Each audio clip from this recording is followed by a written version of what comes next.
The October rain turned Brooklyn's streets to black mirrors. Lisa Scott counted her tips in the doorway of the condemned brownstone she called home, $3 and a subway token. Across the street, Marino's trattoria exploded with sound.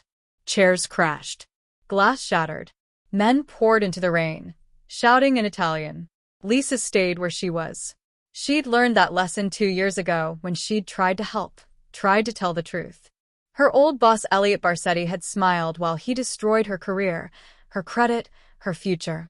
Honesty had cost her everything. Other people's emergencies weren't her problem anymore. But when the last man disappeared around the corner, something caught the streetlight. A black leather briefcase lay beneath an overturned table. The pavement bit her bare feet as she crossed. The case was heavy, not paper heavy, cash heavy. She angled it toward the light. Gold foil glinted, a lion coiled around a dagger, jaws open mid-roar. The Telli mark. Lisa had cleaned enough restaurants to recognize that symbol. She'd seen it painted on walls in fresh black, watched cops cross the street to avoid doors that bore it. The Telli family owned half of Brooklyn and all of its secrets. Her stomach twisted with hunger. Inside this case could be enough money to leave this zip code forever. A warm bed, real food, a future. She tucked it under her soaked hoodie and started walking. The night shift cabbie owed her a favor. The bodega clerk traded gossip for cigarettes. By midnight, Lisa had an address, Telli's Table in Little Italy. A restaurant that locked at 10 and opened again for men who didn't need menus. 2 guards met her at the wrought iron gate. Expensive suits, obvious holsters. "I have something for Fortizo Telli," she said. The taller one didn't blink. "Name." "Doesn't matter. Tell him the lion came home." A phone appeared. 30 seconds later, the gate rolled open. The restaurant smelled of candle wax and roasted garlic. Empty tables stretched toward the back, where one man sat beneath a mural of Mount Vesuvius. Fortizo Telli, mid-40s, charcoal cashmere, the kind of face that had forgotten how to flinch. His eyes found her and didn't let go. A gray-haired man, Vincent, his consigliere, took the briefcase. Fortizo never looked at it. "Sit." Lisa stayed standing. Water dripped from her hair onto imported tile. He opened the case with one finger. Whatever he saw made his jaw tighten. The lid closed with a soft click. "You could have disappeared with this." His voice carried Italian vowels and Brooklyn edges. "Most would have." "I'm not most people." "No." He leaned back. "You're the one who walked through my door barefoot and soaked. So tell me, Lisa Scott." He already knew her name. Of course he did. "How did you know it was mine?" She met his stare. "I clean restaurants in Red Hook. I hear things. Last week I saw your mark painted on a wall. The paint was still wet. That lion doesn't travel alone." Silence stretched. Vincent shifted his weight. Fortizo nodded once. "Vincent." The consigliere placed a thick envelope on the table. Lisa didn't touch it. "For your trouble," Fortizo said. "There's also a room upstairs. Hot water. A real bed. You'll use both. And then you tell me everything you know about my business. Every name. Every corner." His voice dropped.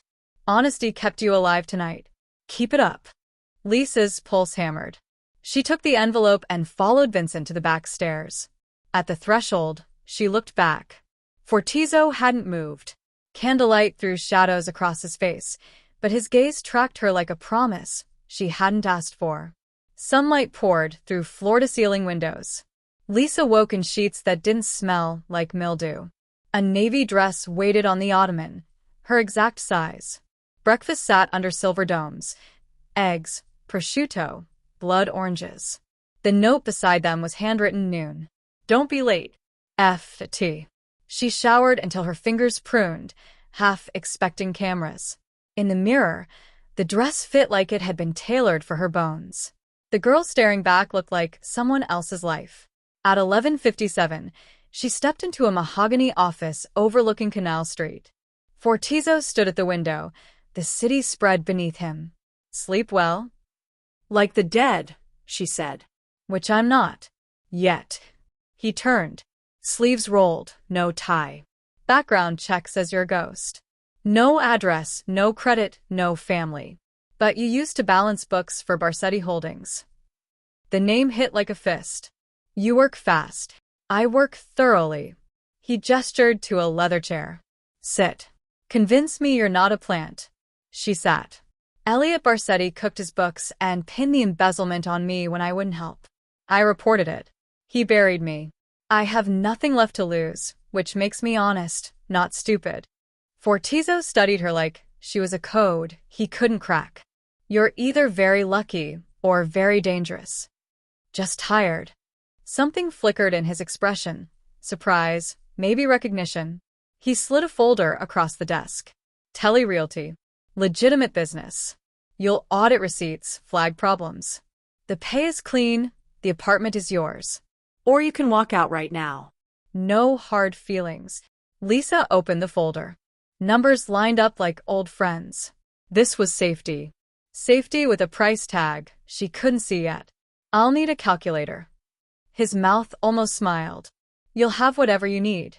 Welcome to the family business, Miss Scott. He stood. One rule. Don't lie to me. Lies are expensive here. As she reached the door, he added quietly. And don't trust anyone. Not even Matteo. He's too friendly for this business. The elevator doors closed on his reflection. Lisa pressed the folder against her chest. She'd wanted to do the right thing. Now the right thing had teeth. 3 weeks disappeared into ledgers and cold coffee. Lisa's red pen carved through Telli Realty's books, exposing padded invoices and ghost vendors. Vincent started nodding at her in hallways. Even the enforcers called her La Contabile with something like respect. Fortizo watched from doorways, silent as a question she wasn't ready to answer. Matteo Caruso was different. He brought her espresso every morning, asked about her day, made jokes that almost landed. He was the only one in the organization who treated her like a person instead of a puzzle. Don't let the boss scare you, Matteo said one afternoon, leaning against her door. He's all bark. I've seen his bite, Lisa said, not looking up from her spreadsheet. Yeah, but not at you. His smile didn't quite reach his eyes. He's different around you. Careful. Hope it lasts. The words sat wrong, but she couldn't say why. Then came the night the number screamed. A shell company siphoning rent from 3 properties, Barsetti signatures all over the paperwork. Lisa laid the evidence on Fortizo's desk at 2 a.m. Someone's testing your borders. He traced her annotations with one finger. You just saved me $200,000. He poured amber liquid into 2 glasses, slid one toward her. Drink. You earned it. The scotch burned. Fortizo leaned against his desk, close enough that she could smell cedar and gun oil. Why accounting, he asked. Numbers don't lie. People do. And yet you're working for a liar. You've never lied to me. She met his eyes. Everyone else has. The air thickened. His gaze dropped to her mouth, then away. In my world, caring about someone makes them a target. His voice roughened. I don't care about people. Good, Lisa said, standing. Neither do I. She left the glass half empty and walked out before her hands could shake. Behind her, she heard crystal shatter against the wall. For 3 days after, Lisa avoided the office. She worked from the apartment, sent reports through Vincent, kept her head down. Fortizo didn't call. Good. Whatever that night had been, mistake, test, trap, it couldn't happen again. She'd survived by staying invisible. He made her impossible to ignore. But on the 4th morning, Matteo appeared at her door with coffee and a smile that felt like broken glass. Matteo Caruso made 2 phone calls that night. The first was to Rocco Barsetti, offering information about Fortizo's new accountant, the girl who'd ruined Elliot's embezzlement scheme. The second was to confirm his payment, control of the Red Hook docks when the Telli empire fell. Lisa left the realty office at 9:17 p.m., collar up against November wind. She was thinking about Fortizo, about the way he'd looked at her 3 days ago, about the distance she was trying to keep. The black van idled at the curb. The door slid open. Gloved hands grabbed her mouth and waist. A needle bit her neck. Darkness. Fortizo was in the penthouse gym when Vincent burst through the door. She's gone. CCTV caught it. Barsetti plates. The punching bag swayed. Fortizo's hands hung at his sides, knuckles already split from the last hour. Show me. The footage was grainy but clear. Van. Hands. Lisa fighting. Gone. Fortizo's voice came out quiet. Find Matteo. I want his hands first, then his tongue, then the rest of him. Alive. Vincent had served the Telli family for 20 years. He'd never heard that tone before. It was worse than shouting. By midnight, the city knew. Safe houses emptied. Arsenals opened. Every soldier, every contact, every debt called in. A courier arrived with a Polaroid. Lisa zip-tied to a chair, bruise blooming on her cheek, eyes defiant. On the back, your girl for the docks. 48 hours. Fortizo stared at the photo until the edges curled under his thumbs. This was his fault. He'd given her silk sheets and called it safety while painting a target on her back. Vincent laid maps on the table. We hit them at dawn. No. Fortizo set the photo down with careful precision. They want me desperate. We give them careful. Find the warehouse. I want every entrance, every window, every sightline. Boss. She walked into my restaurant with nothing to gain and everything to lose. I'm not going to let her die, because I was too angry to think straight. He picked up the photo again, touched the bruise on her cheek, set it down. Matteo was found at 3 a.m. in a Queens motel, counting cash that smelled like betrayal. Fortizo walked in alone. Why? Matteo spat blood. You went soft. She made you weak. The bullet took his kneecap. Matteo's scream could have woken the dead. Fortizo crouched beside him. You touched what's mine. I'm taking everything you love. Your brother, your mother, your cousin in Staten Island. They're gone by dawn. You'll live long enough to know it. He left Matteo breathing. Barely. Back in the war room, Fortizo stared at Pier 41 on the map. 46 hours to trade territory for her heartbeat. He'd burn both before he let her bleed for his mistakes. Red Hook stank of rust and low tide. Fortizo's scouts found the warehouse at Pier 41, Barsetti guards rotating every 4 hours, Lisa somewhere in the offices above the loading dock. 45 hours gone. The plan was simple. Snipers on the grain silos. Demo charges on the support columns. 2 decoy vans. And Lisa, still inside, who had no idea help was coming. We go in quiet, Fortizo said. No shots until I give the word. I'm not risking her in a firefight. Vincent nodded. And if Rocco uses her as a shield? Fortizo checked his pistol. Then I use him as target practice. Midnight. Black rain turned the pier to ink. Fortizo moved through the shadows with 6 of his best. They'd done this before, dismantled empires, disappeared problems, made examples that kept the peace. This was different. This mattered. The guards at the door died silent. Necks snapped, bodies lowered without sound. Inside, the warehouse stretched vast and dark. Voices echoed from the second floor. Fortizo climbed the metal stairs like a ghost. At the top, a door. Behind it, Rocco Barsetti's voice. Deadlines in 6 hours. Telli's probably halfway to Chicago by now, cutting his losses. You don't know him. Lisa's voice, ragged but strong. He's coming. Sweetheart, men like Fortizo don't trade docks for. The door exploded inward. Fortizo dropped the first guard with a headshot, spun left, dropped the second. Rocco grabbed Lisa, pistol to her temple. Back off or she dies. Fortizo raised his gun. The red steadied on Rocco's forehead. Let her go. Drop it. No. Time crystallized. Lisa's eyes met Fortizo's. She mouthed 2 words, trust me. Then she drove her elbow into Rocco's ribs and dropped.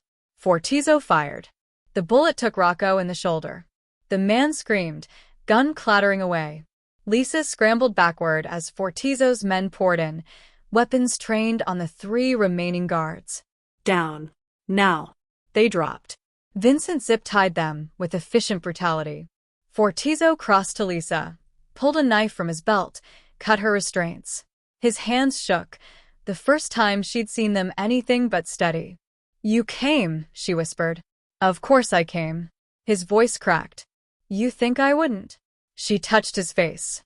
Blood spattered his cheek, not his. "You're late." He almost laughed. Almost. Then he pulled her against his chest, one hand cradling her head, and let himself breathe. Behind them, Vincent hauled Rocco to his feet. The older man clutched his bleeding shoulder. "You just started a war, Telli." No.